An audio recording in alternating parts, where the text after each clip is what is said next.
Yo, what's going on, Solarpreneurs? Taylor Armstrong here with another episode.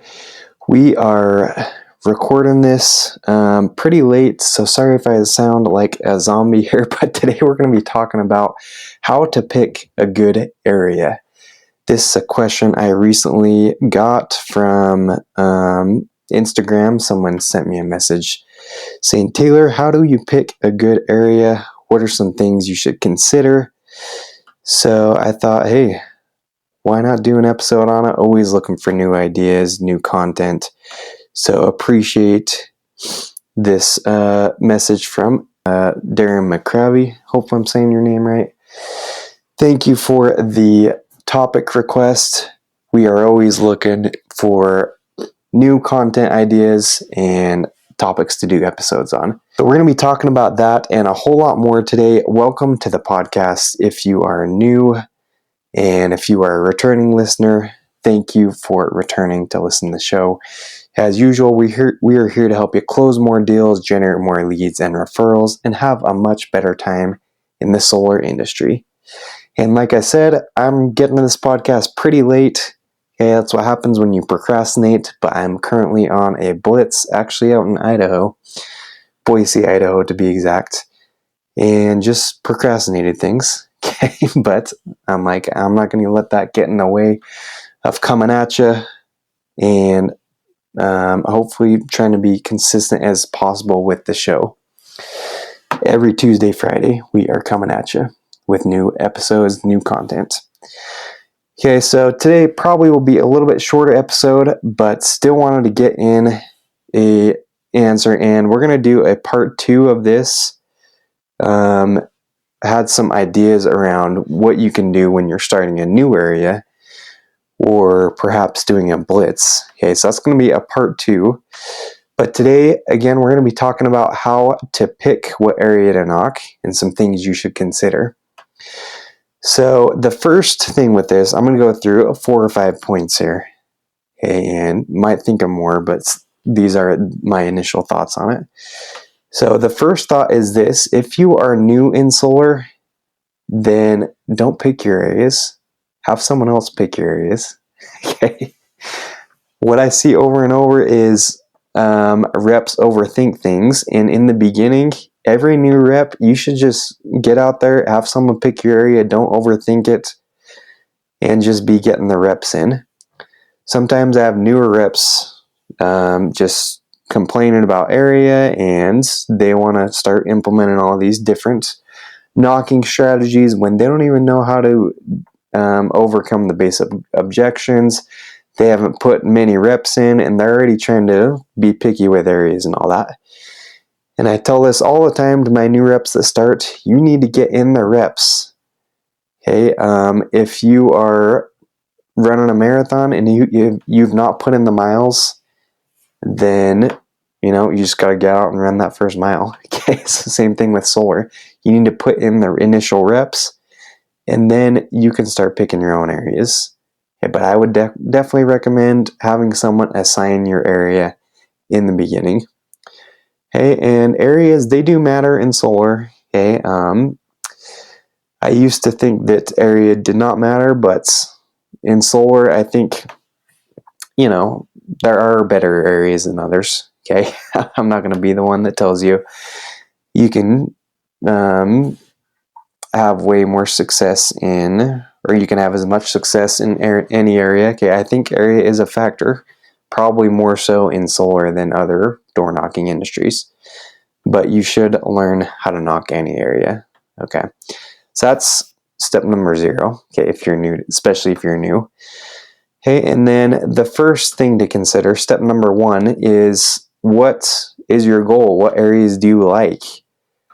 Okay, there's no perfect area, but hopefully as you are putting in the reps, you start to recognize trends, and this is why it's so important, tracking your data and just keeping track of things like this. Okay, it's like, what demographic do you like to knock? Okay, what income level do you like to knock? Some people knocking super wealthy areas. Some people like knocking, more middle class or lower income areas. Some people like different ethnicities over others, or maybe you speak, Spanish or Vietnamese, Chinese, whatever. And maybe you vibe with those people. Maybe you can connect with them more. So it's a good thing to consider. What do I like? And also, what age group do I like? Do I like knocking to seniors?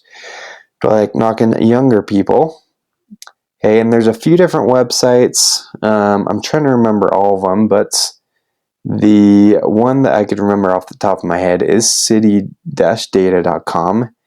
You can type in any city.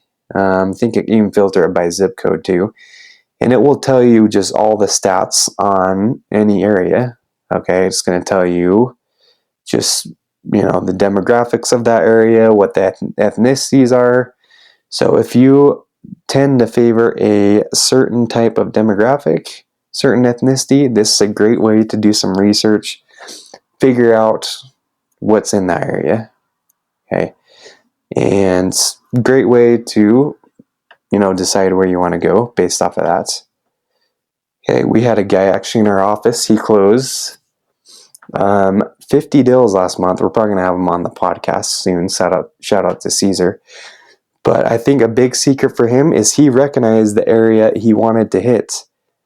He is Mexican himself, and so he thought, okay, I'm going to primarily go to a little bit lower income Mexican, where speak mostly Spanish. And this is how he grew up. Okay, he grew up in areas like that, and so he's like, these are my people, I'm connecting with them. Close 50 deals. And that was definitely a factor. So great first step right there. Okay, and then number 2, know what types of homes you like to knock. A great thing I like to do is any area I start in, I start to recognize, okay, how many pools are in this area? And maybe you're knocking in, I don't know, Iowa or something. I don't think Solar is in Iowa yet. But maybe you're knocking an area where there's not too many pools, there's not too many electric vehicles. For me in California, there's lots of that. And you know that when I'm starting an area, I am definitely hitting the ones that have electric vehicles, that have pools. If they don't have solar yet, they're, especially in California, then they're missing out on something. Someone is not explaining them correctly about solar because they should have it. Okay, so that's the second thing to consider. What types of homes do you like knocking? Keep in mind that the lower income places you go, the higher risk you are to need new roofs. And especially speaking for California, main panel upgrades. Okay, so sometimes I know guys that like hitting those things. I like hitting, more middle class, lower income areas, but you do got to watch out for things like that could complicate the deals. Okay, and do you like HOAs? Things to consider, like is it going to be a long HOA approval process? Is it going to be a hassle? Maybe they haven't been knocked yet, but you could be setting yourself up for a long wait if it takes forever. So that's the second thing to consider when you are picking an area. What types of homes are you trying to go after? And again, you can go to the websites like that, citydata.com, or, even just looking on good old Google Earth, Google Maps, you can see different types of homes, okay, and different types of income levels. Okay, and the third thing, this isn't really how to pick an area. The last two especially, it's not necessarily how to pick an area, but just things you should do. And number 3 is this. Make sure you are sticking to an area. There's different strategies, right? Some people like bouncing around. Some people, they do the whole new move-in thing where you're going to new move-ins. People that maybe haven't been talked to as much. But in general, I think I have seen the most success by sticking to an area. Okay, and a great podcast we had for this is Ty Segan. He closed over 100 deals in one single area. This was a big area. But we will link this in the show notes. I think this podcast was about a year ago. But this dude just blew my mind with the success he was able to have in an area. And you can listen to that episode for more reasons why. But the short version is the more momentum you can build in an area, the more you get recognized, the more people post hopefully positive things about you, the better off you're going to be, more deals you're going to get. So that's why it's good to stick to a single area if possible.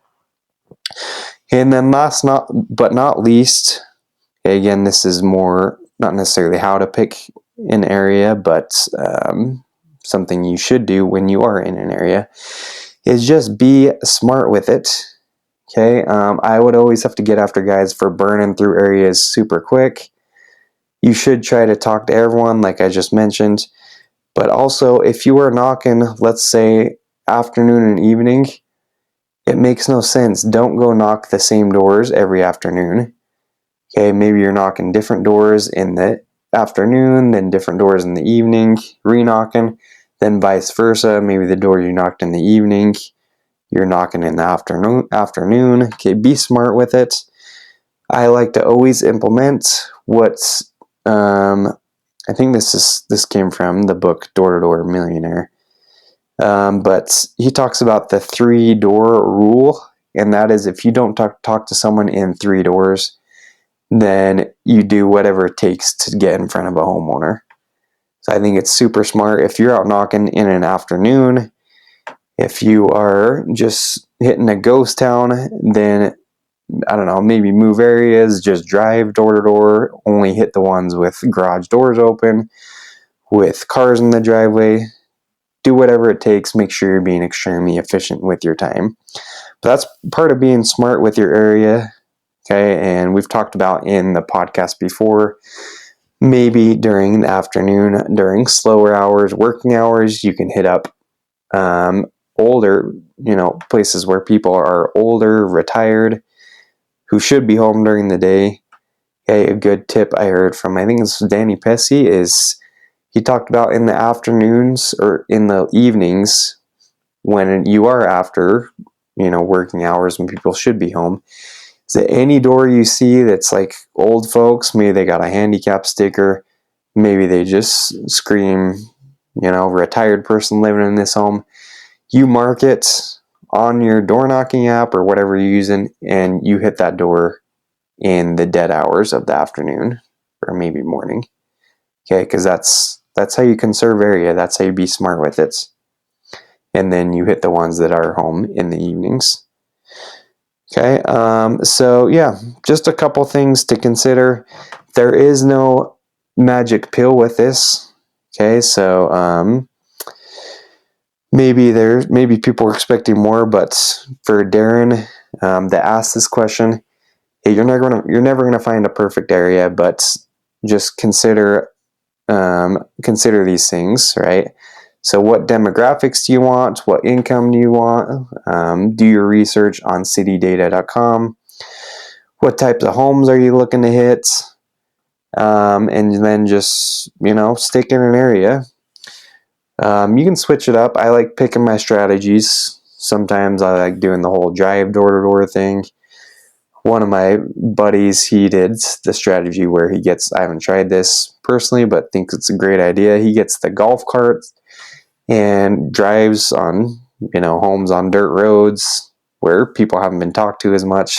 I thought this was genius. Just get a golf cart, drive door to door. Of course, you got the Segway. I like doing that. Of course, you got going to gated communities where people maybe haven't been hit up as much. Condos, townhomes. Okay, but everyone at this point, I think every home is being hit.